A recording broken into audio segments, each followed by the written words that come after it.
I swear, if you go... Okay, fine. Okay, it's fine. Let him be on top.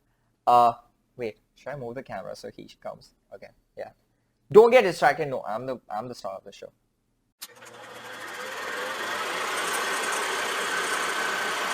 Hey guys, welcome to a new episode of a new series I'm gonna do called Unscripted with your boy Amit Dhawan. This is gonna be unscripted, uncensored. We're gonna talk about films. We're gonna talk about TV shows. We're gonna talk about current issues, past issues, trust issues. Oh, whoa! Just kidding. But we're gonna talk about a lot of stuff. Now, I'll tell you the reason I want to do this. I want to do this because I feel like a lot of movie reviews and a lot of issue discussions that I watch, they're often very scripted. They don't feel real, they don't feel like an authentic conversation. And that's the kind of vibe that I want with us right now. So comment down below whatever you think. Today's topic is going to be interesting because we're going to talk about diversity and the TV show Modern Family. Now I'll tell you how they correlate. So, we are on a bit of a diversity kick recently, right? And it's great. Honestly, it's so cool seeing people around us that, look like us. Like as an Indian, right? I remember when I was a kid, I used to watch The Simpsons. I loved The Simpsons, right? And when I saw, I think his name is Apu, the grocer, the guy at the supermarket, the mini mart, and he was Indian, right? And I was just like, man, that's so cool. There's somebody in a show that I love that looks like me. And now they're gonna replace him or get him out because he's a stereotypical Indian. And I was just like, man, it's comedy, it's fine. Like that show is completely playing on stereotypes. But that was the first time that I thought that that's so cool, right? And there is this obsession that I would like to see a superhero that looked like me. But then I got introduced to this massive phenomena known as Bollywood, where every second person looked like me. Other than Hrithik Roshan. I hate you, Hrithik, wherever you are. Like, extra thumb makes you even better. But I just remember thinking that, oh, I had this whole industry of people that looked like me. So I got very detached to the fact that I didn't care anymore, whether somebody looked like me or not. Like when I watched The Prestige, I related to the character of Christian Bale, Alfred Borden, because I just saw qualities rather than the skin color of the person. But now we are in a place where we want diverse storytelling, and that's great because I feel like it's very necessary, because after a point it gets boring if you hear the same type of stories from the same perspectives. But here's the problem. The studio executives only care about diversity when it's profitable, right? You make money, they will give you 30 different colors of people, right? They will give you gay, transsexual, bisexual, anything you want as long as you pay them money. That's the sad truth. The problem with that though is they will give it to you, but at what cost? They will give you the stereotypical ones, or they'll basically write a normal movie character and just either change his gender or change something about it and be like, oh, here you go. I'll tell you one place where I felt this the most. I remember when Priyanka Chopra moved to Hollywood. It was a big moment for Indians, right? And I didn't understand why. Like, I just couldn't see the appeal. I knew she was a massive deal back home and she already had global stardom. But I was like, okay, cool, maybe she wants to sing. Also, does anybody remember that she used to sing? She could one day feature on a Jonas Brothers song. Can you imagine? Okay, going off track here. But I remember when she got in Baywatch, that was like this big moment. Everyone was like, oh my God, we're going to watch Baywatch. It's going to be so amazing, Priyanka Chopra is going to play a villain. And then she was there in the movie for like, I think 5 minutes. And I was just like, that's tragic that we are so empowered just because she's appearing in the movie in a Western movie. It just never made sense to me. It was just like, she has carried 100 crore movies on her own back. She's done massive things. Why are we proud of her only when she's done something in the West? And I think it does highlight this, at least for like the Asian community, this lust we have for the Western society. Like with Oscars or anything, we're just like, that is the complete barometer. Like, I don't think that should be true. Another example is a lot of the female movie heroes are almost written as a normal white hero, but it's just like with boobs.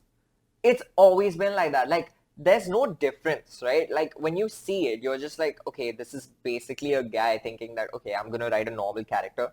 I'm just gonna change it to a woman. And that's not a good example of this is Wonder Woman. Wonder Woman is one of those films where I literally felt so good watching it, and I felt like it was an accurate description of how it's a woman's story told through a woman's perspective. And I understood why it was so good because Patty Jenkins is a woman. She understood her own perspective.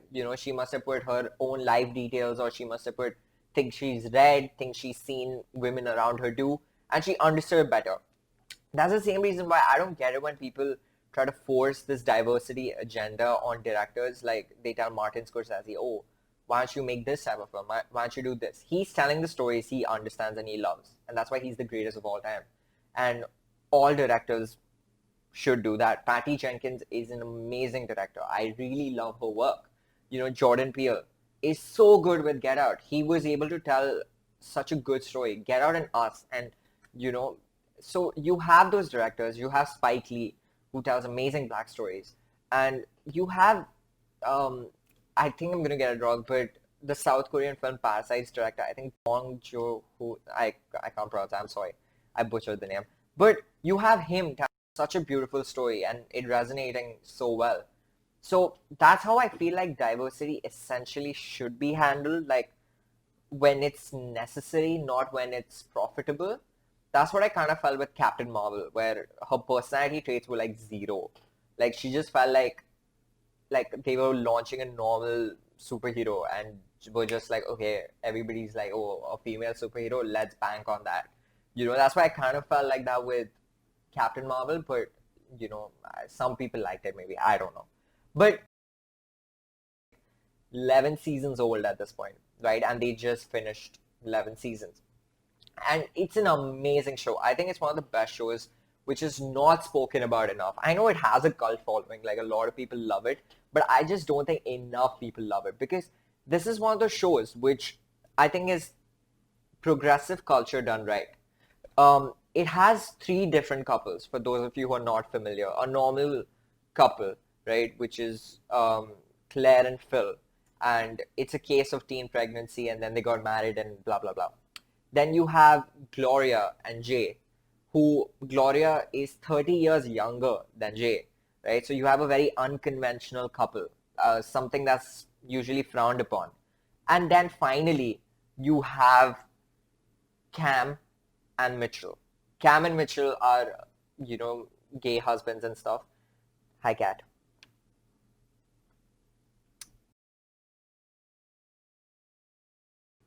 Bye, Cat. Wait, Ozzy, come say hi to the camera. He wants to become an actor one day. Hi, guys. I love Modern Family too. He's the cutest, man. He's the cutest. But yeah, so you have these three couples, right? And Cam and Mitch are obviously gay. And this show tackles a lot of stereotypes, right? It tackles them in such a good way that it's insane. Like, each character is actually developed. You don't just have a stereotypical old guy who's just like, oh, I don't understand the modern day culture. Oh, it's so weird. No, let's start with Jay. Jay was against his son being gay, right? And there's an episode in the later seasons where Jay basically asks Cam and Mitchell that if your daughter had become a guy from Lily to Lou, how would you deal with it? And they said we would need a moment, to understand that, okay, everything we dreamt about is changed. So Jay said, why is it that when I took that moment, you called me, a bigot? And that was such a strong moment because it just highlights so many things we forget, right? It's so easy to blame the guy who does not understand, but we also have to empathize with why they might not be able to understand. Like, 50, 60 years of being a certain way and then suddenly everything around you changes. That must not be easy at all. Excuse the intermission. I swear, if you go... Okay, fine. Okay, it's fine. Let him be on top.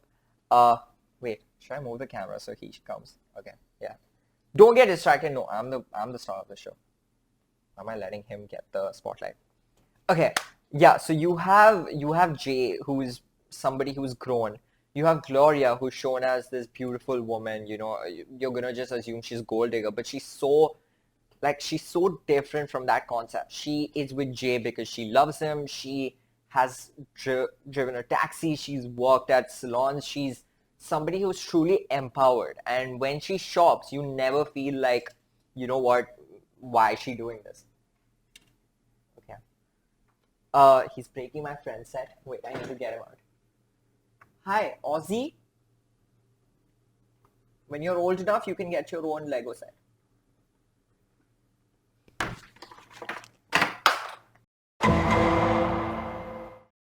Uh, no, that was my action figure. That was not Ozzy. Don't worry. Okay, it broke. Loss number one. If you any of you are planning to get a cat, just remember, you can't have nice things. You cannot have nice things because Ozzy here thinks every nice thing needs to be brought down to the floor. Keeps me very humble. I've saved so much money since he's come because I just don't want to buy anything anymore because I know it's going to be broken.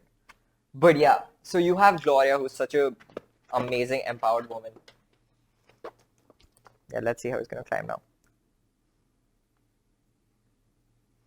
I'm just going to wait. Please come out, Ozzy.